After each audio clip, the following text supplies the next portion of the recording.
Hi there, and welcome to the Skylight Books Author Reading Series. If you'd like to learn more about us and our many upcoming author events, please visit skylightbooks.com, where you can browse our inventory, buy books, and join our Friends with Benefits Club. You can also follow us on Twitter, Tumblr, and Facebook. To speak to a real-live bookseller, please call 323-660-1175. Thanks for your support, and enjoy. I just want to thank the bookstore for this evening, and I'm so honored to actually be here in Silver Lake, where my husband and I lived around the corner, and I think probably might be a story in there that happened when we were living around the corner.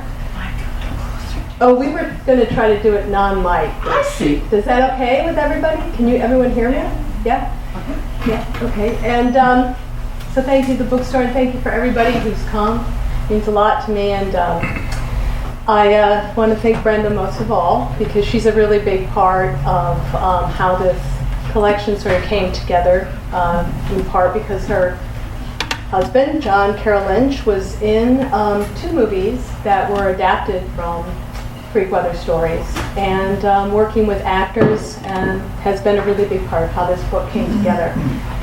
So that is actually one reason why I wanted Brenda and asked Brenda to work with me tonight to read a story, because it felt so much a part of how this collection came into being. I'm not sure I would have even put it together if I hadn't seen the stories performed. Didn't really know that there was a collection until I saw it performed. So I'd like to bring that experience back to you with Brenda, who will read tonight in our house.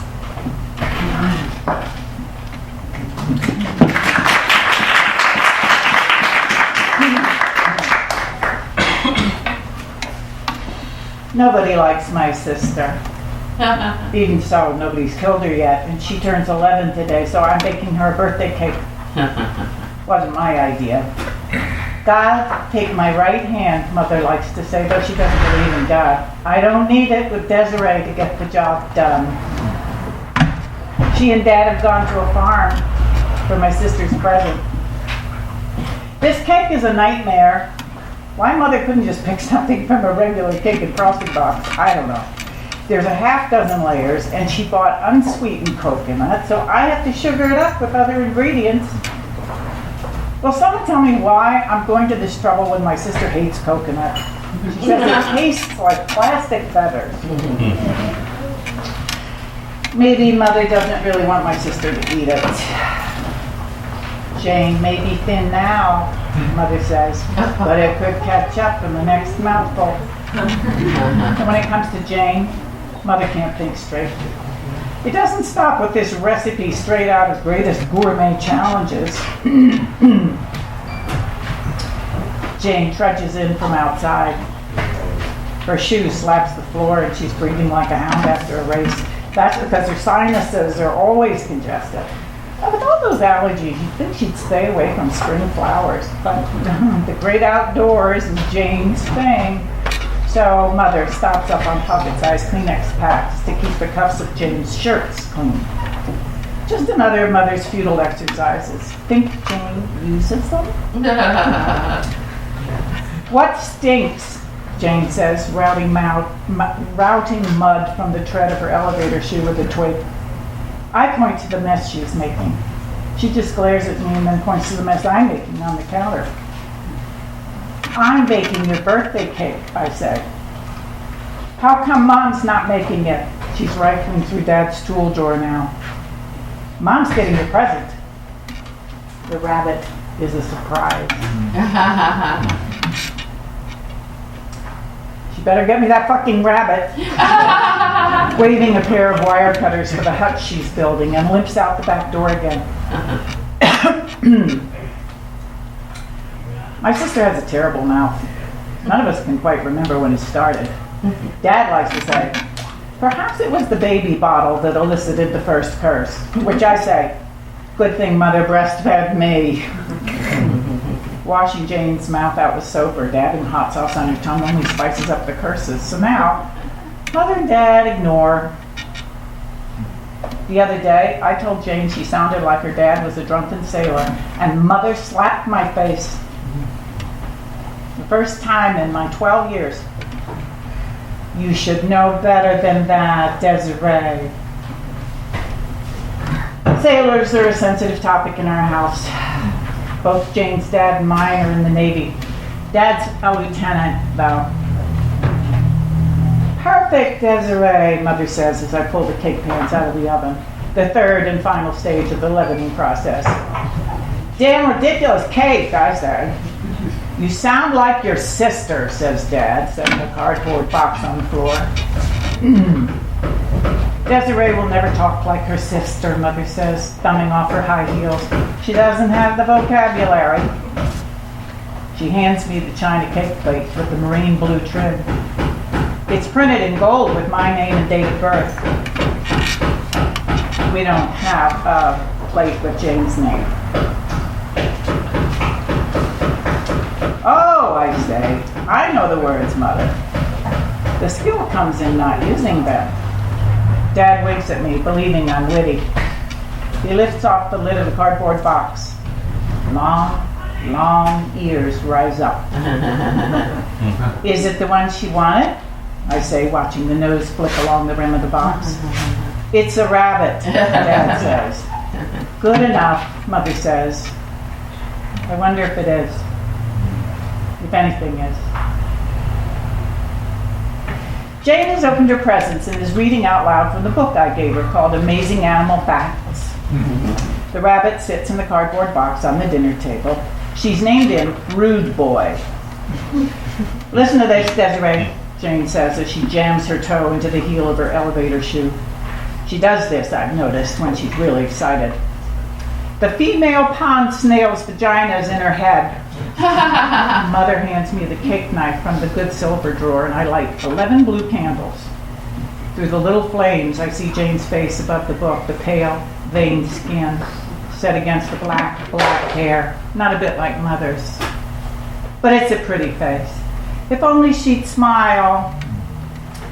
The female octopus has got its vagina in her nose, Jane reads aloud. If approached by the male octopus when not in season, the female octopus will bite off his penis. That's enough, Jane. Dad snatches the book out of her hands.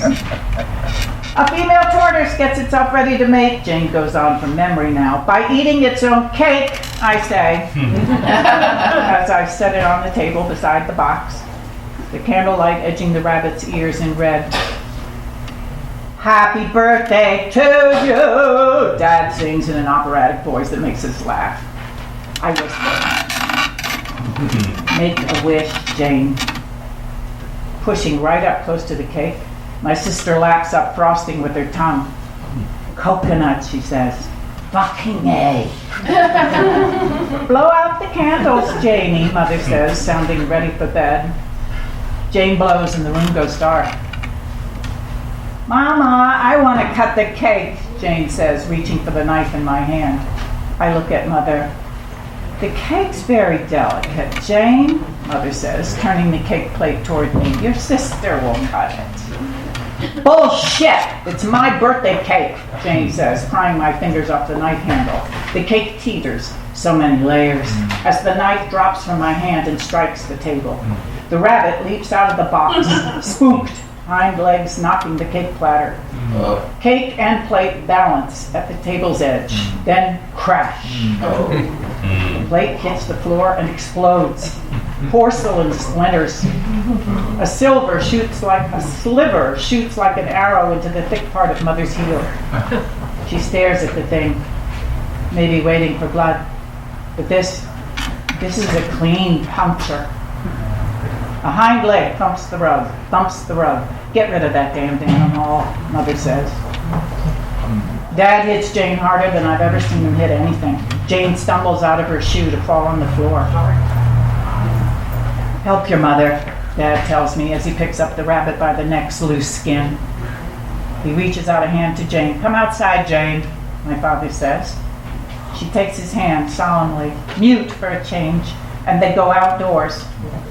Jane, without her shoe.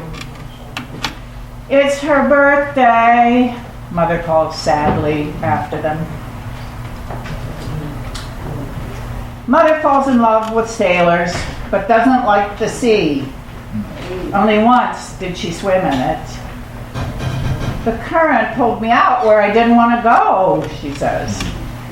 After Mother married Dad, she cooked us 3 squares a day in their Navy-issued kitchen, until one morning when she stirred up the oatmeal and left it beside me in my high chair. She walked out of the house and hopped into the car of a sailor driving to his base on the West Coast. 8 months later, she called Dad. Scarlet fever must have sounded pretty bad. The very next day, she was spooning soup into my mouth over the big ball of her stomach. When Jane's time came, my mother refused to abandon her sick child, even as they handed her into the ambulance. As to Jane's credit, she made it out of Mother's belly at all. One leg shorter than the other was a small price to pay for a mother who hollered in the delivery room, "It got in there without my consent, it can get out of there by its own self." Jane likes to say that the sailor in California might have made a swimmer of Mother if she'd stayed. Jane can say whatever she likes. Mother came back to Dad and me. "Desiree," Mother says, and it occurs to me that my name suits me well. She hands me a trash bag. The cake slumps upside down, but intact, on the floor. Mother kisses me on the crown of my head before turning to the stairs, taking one step at a time, fingers looped through the straps of her high heels. Mother is babying her injured foot. Dad swings open the back door. The twilight and glorious ink behind him before the door bangs shut. His cheeks are red, and his large hands hang at his side. He doesn't see me as he follows Mother up the stairs. I scoop cake into the trash bag. I'm sorting through the broken pieces of plate, determined to find the bit with my name on it, when I see Jane's shoe. Every scary, rubbery black inch of it. Outside, she's sitting with her dead rabbit stretched across her legs. Her sock may be bunched at the heel. I don't think she's angry. She knows how it is in our house. I push my toes inside Jane's elevator shoe. The stiff leather cuts into my ankle as I get my balance. Though I'm older, we wear some of the same clothes, Jane and I.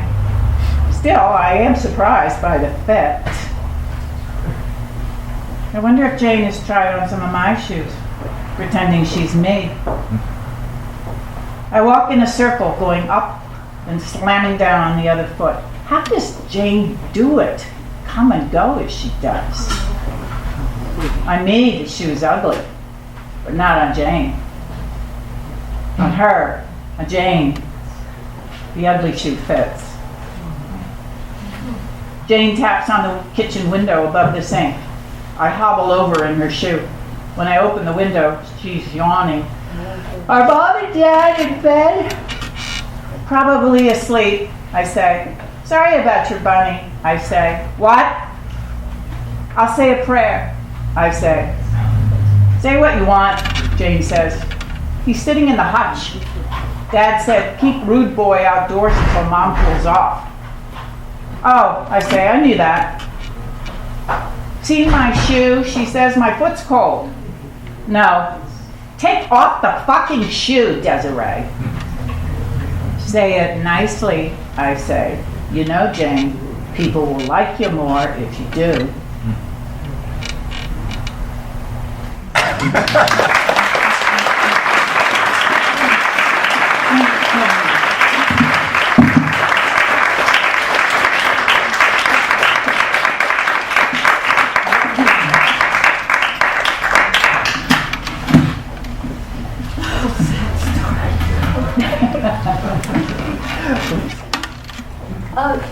So it's really a pleasure to have, and an honor to have Brenda read this story. It's really an honor to read it.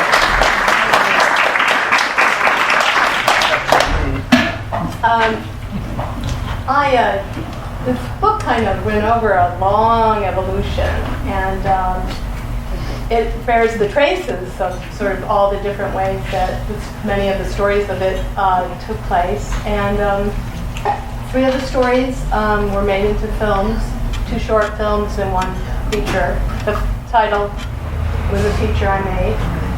And then the 5 other stories were then performed in spoken word settings with actors.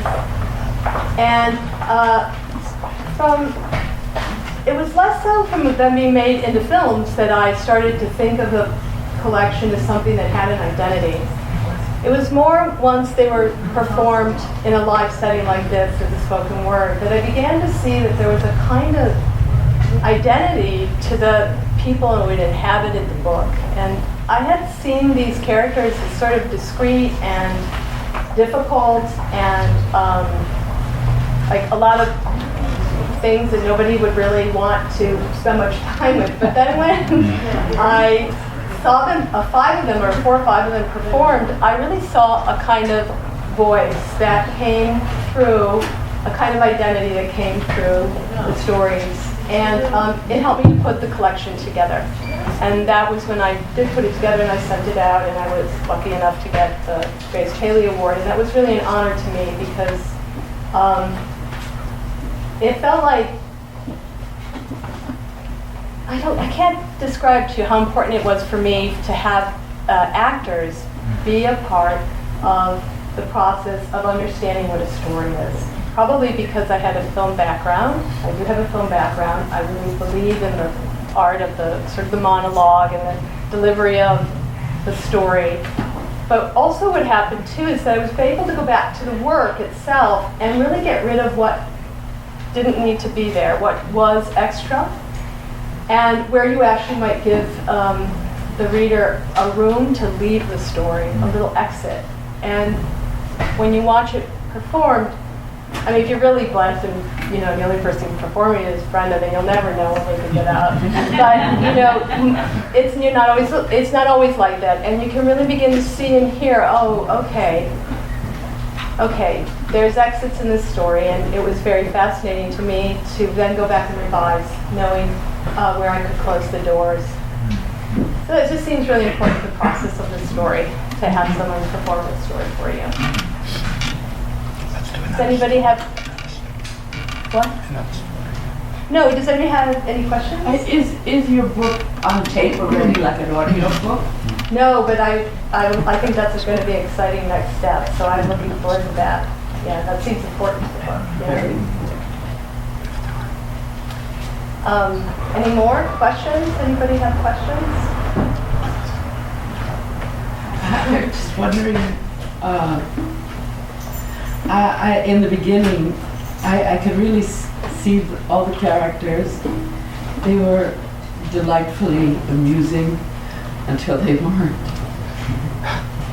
And it really touched me, the innocence of children and being cruel adults. There's a lot of it going on in the world these days where we're hearing now about young children who are abused. The dead rabbit kind of pushed me over the edge. Well, we found out at the end that the rabbit's not dead. Oh! Wait. The rabbit's resurrected. In other words, what you said at the end of the story is the rabbit is actually in the hutch, alive. It's in the hutch. It's just that. Thank God. Somebody I thought maybe she was dead rabbit. Somebody did wish that rabbit was dead. Oh, yes. Well, thank you for. I'm sorry I missed it. I'm glad I asked. Did you find your own life seeping into these stories?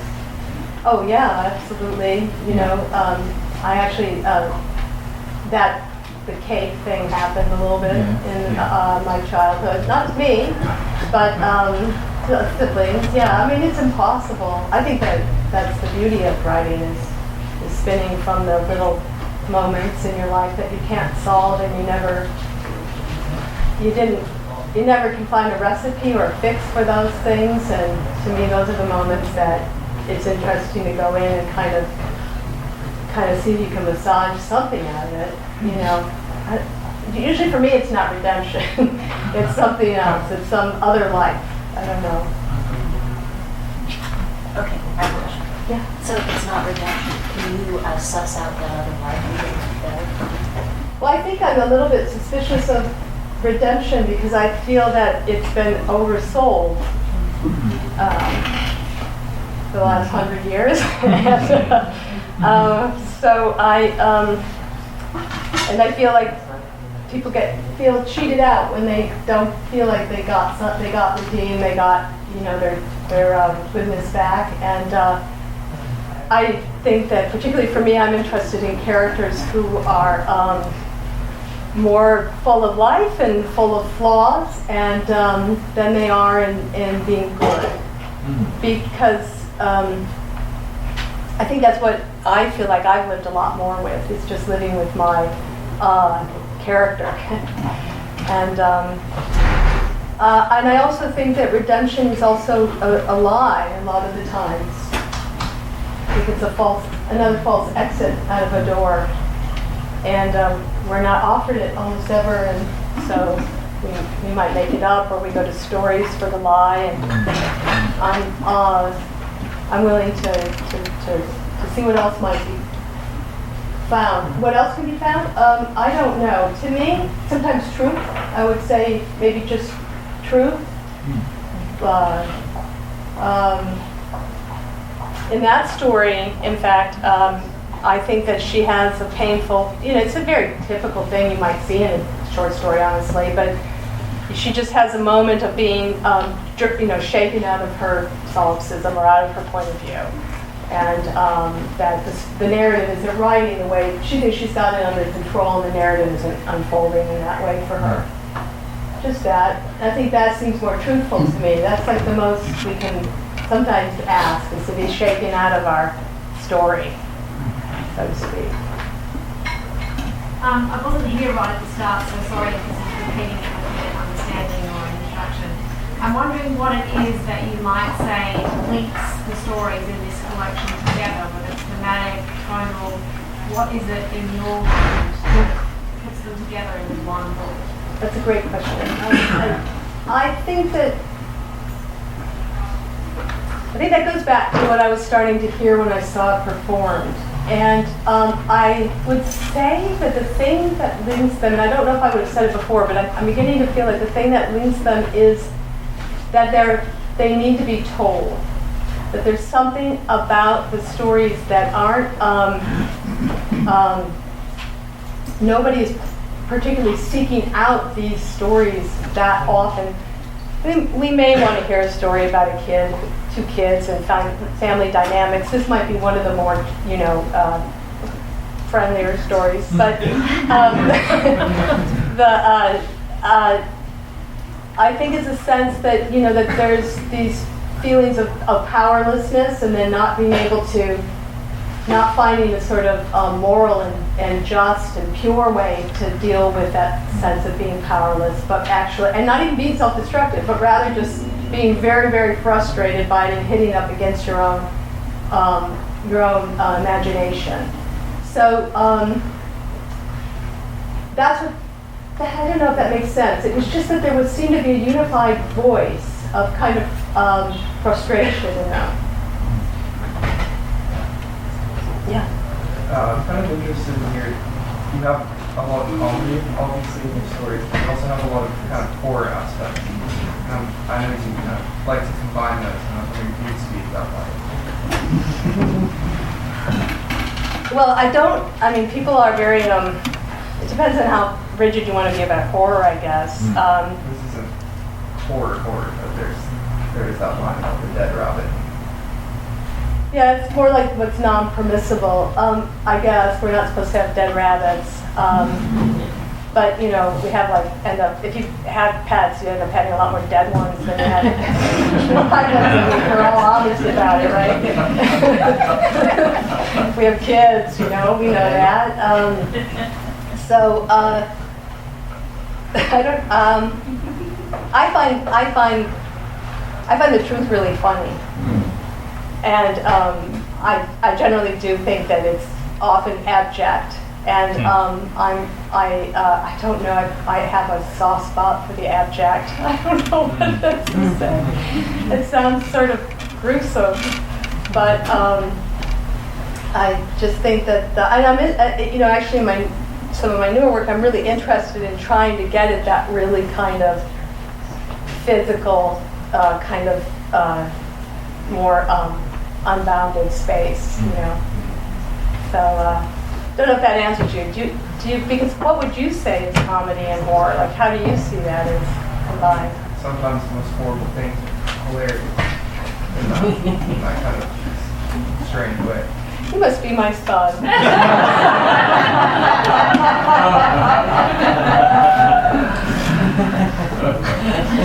That is my son. I think. Do you want to talk about your new work? What you're doing now? Okay. I'm writing a book that's called The Onawayans, and it's all a book and documents. It takes place in the early 1930s in northern Michigan, and it's based on a murder. It's actually based on a true murder that my stepdad wrote a document about how his father was potentially involved in the murder of the caretaker at a sporting club in northern Michigan.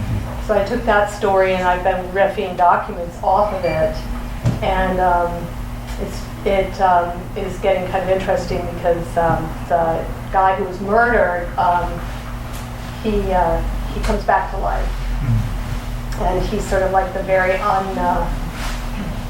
he's not a very well-behaved, very responsive revenant, and he seems to be the key to understanding the crime, but he's not very helpful with that. And so when I was talking about like the abject, I'm really interested in how their documents and their different stories that work on their own as stories, but then they build into a narrative. And I like the idea that they might start to not be able to maintain their boundaries as texts, which sounds very heady. So, but the more kind of horror I think you have, the more you have this desire to contain it. It needs to be contained, right? So. Any other questions?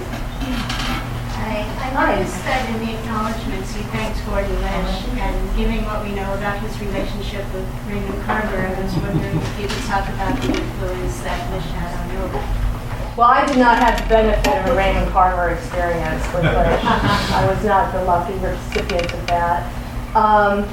I think Gordon probably worked on a couple of my pieces, like sort of the opening paragraph, and there's another writer in the audience who would probably know what I'm talking about with that, and you can learn a lot just from that, right? Brian Emerson also, if you work with Lish, it's just something that he can teach you like kind of everything on one of your really lousy paragraphs. Is that not, for me, that's accurate. Yes, everything that the language can do that has nothing to do with content. But that doesn't sound positive. But he lifts off the burden of the content sometimes for you, where you're just remembering that it's language, and language has sound and movement and visual quality and all sorts of sort of more musical or something. But it's not even that prosaic. It's just that it has a life, and that you can work on that level and on your content. And sometimes, in fact, I'd say mostly what he taught me was that that form, the sound, the appearance, the letters themselves, that can be more of a guide to you about your story than the content. Which just seems so strange, right? It messed me up for years. I didn't know. But I also adapted one of his books to be made into a screenplay. So that was another experience of sort of like, that process was almost like trying to channel him, which also took a long time to recover from. I'm just joking. I mean, Gordon's here, so he's a real character. He's brilliant, and I think that I think he actually changed. I personally think that he had a big influence on not just Raymond Carver, but literature in general for a couple of generations. I think he has a huge shadow.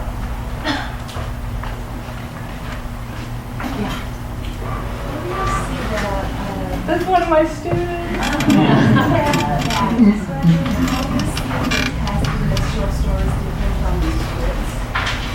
How do I see short stories differ from screenplays? Well, it's funny you say that because in some ways I think actually short stories are closer to screenplays than the full novel. That's for sure. Because they will move, if a successful short story will move through those 3 acts, I think. They'll hold it in there. And they focus generally on one moment, kind of unity, not always, but often a unity of time and place. And they have that one moment of like springing, right? And I think actually a really trim, tight, well-designed script can sometimes have that same concentration. And also, the best thing about a short story to me is when a short story does not have anything extra in it. Nothing is brought in that's not necessary. And I think that's also true of a great script, that that's there. And also, if you take a script and you shake it down into just words on a page, it's only like 30 pages or something. It's not actually even very long. Does that answer your question?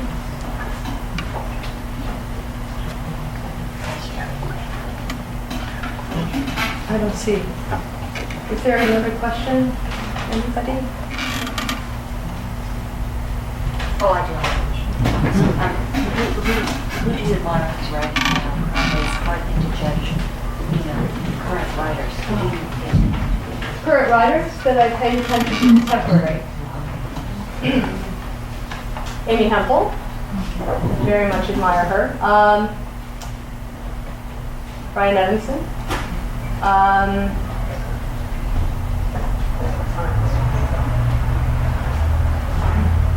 I was reading a book by, I can't think of her name right now, but she was nominated for the Booker Prize this year. Otessa Moskvik? Huh? Otessa Moskvik? No, another. She wrote a book called Sunday Hotel. I like Christine Scott. Just a lot of people work with Lish, actually. Millie Holland. I admire a lot of these writers. I'm afraid I'm not very much. I'm not. I haven't been very caught up in a lot of popular contemporary work. I was listening to Isabel Allende interview the other day, and I don't read her books particularly, but I was really blown away by her story. And I think she has a really important story for us to pay attention to now. I'm really attracted still to other generations of writers. One would be Grace Paley. I mean, she's really a hero of mine. And Flannery O'Connor, and William Faulkner. And, I'm really kind of not very cool. I mean, I'm kind of old-fashioned. I like people who are working very precisely with the sound of the book. I think that's because it reminds me somewhat of movies.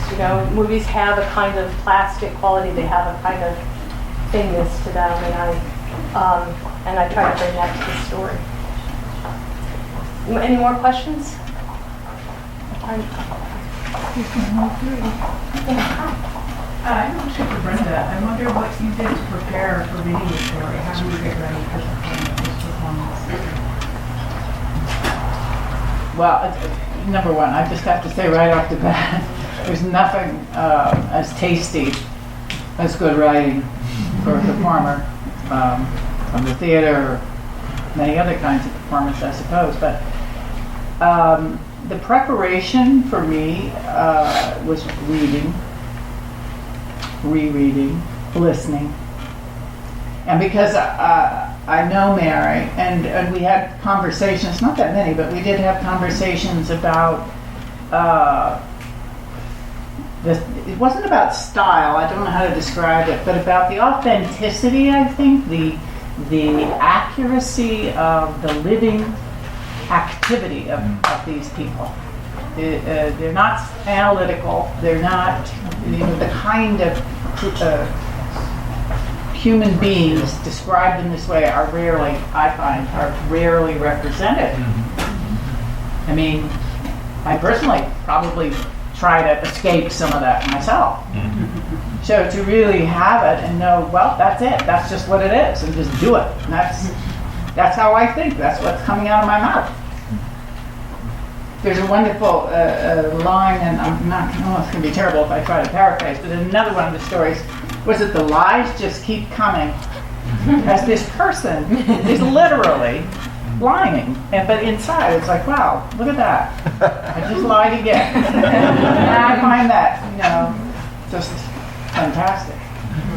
That listening, I think, is we tend to project, I tend to project, I shouldn't say we, but I tend to project on characters. The listening to them is far more interesting now for me. This is maybe connected to Isaac's question about horror or the abject and comedy. How do you experience negotiating those things as a woman who's an author? Do you think there's some special magical thing you need to do to make it palatable, or you're not interested in that, or is it something that's in your mind? Well, consciously I'm not trying to make it palatable. I'm not very interested in that, in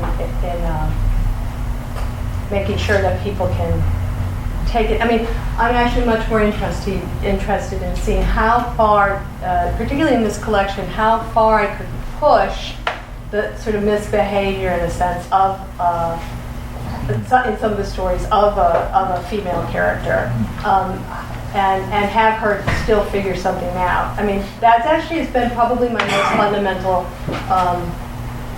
quarrel with a lot of the fiction that I've read growing up, and my experience of fiction, my experience of movies, is that I feel like there's not been a whole lot of a mirror for me of women behaving poorly and us watching that journey of knowledge that occurs when you behave really poorly.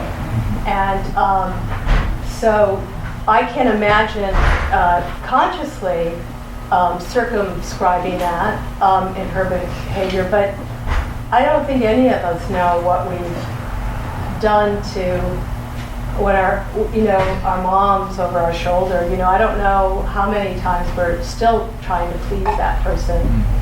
I do know that, and just to maybe wrap up, it's interesting that in the title story, Creek Weather, when I made the movie based on the short story, and I decided to make the movie because when I had sent it out to to get published, I'd had a lot of letters written back to me from editorial boards, which never happened again, where they said, this has completely divided our editorial board. Nobody can decide about this story. And I got that again and again and again. And finally, I just published it in a magazine that's sort of like a fanzine almost, and it's still around, called Spout. And that was the one that took it. And I thought, well, when it came time I wanted to adapt one of my stories for a movie, and I knew it had to be very low budget. And I thought, I'm going to go with that story because it divided everybody. I mean, which is not maybe everybody's impulse. It was mine. And it stayed true as a movie. It was completely divisive in how it was received. Some people really loved it. But a lot of times people couldn't deal with the fact that there was a character who was in an abusive relationship but didn't act like a victim.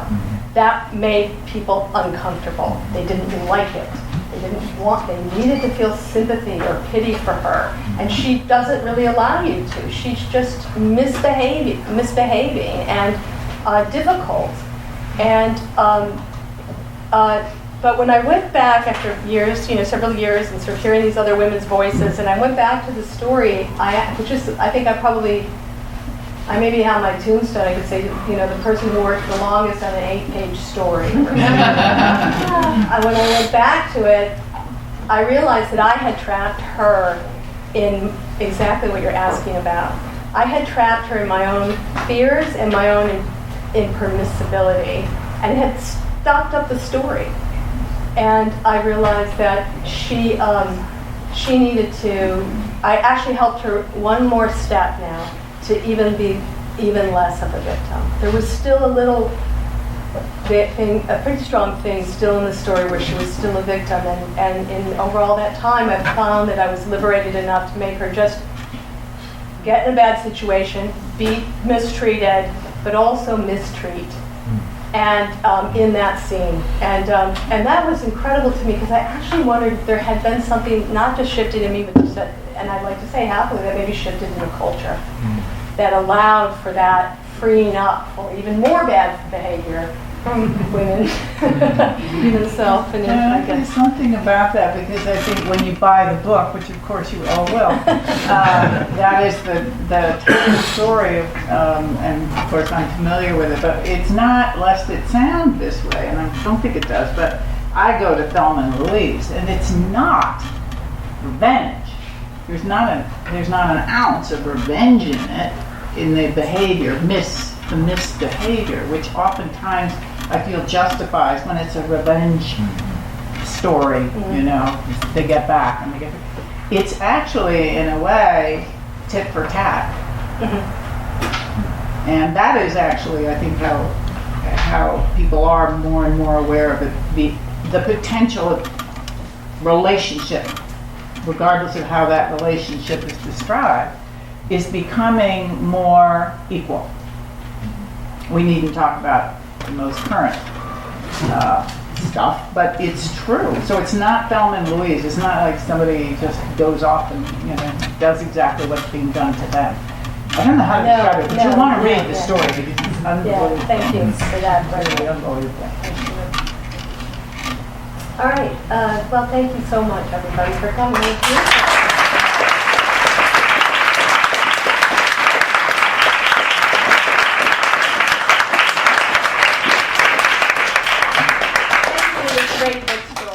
You've been listening to the Skylight Books Author Reading Series. Don't forget that you can listen to this and all of our other great podcasts at skylightbooks.com.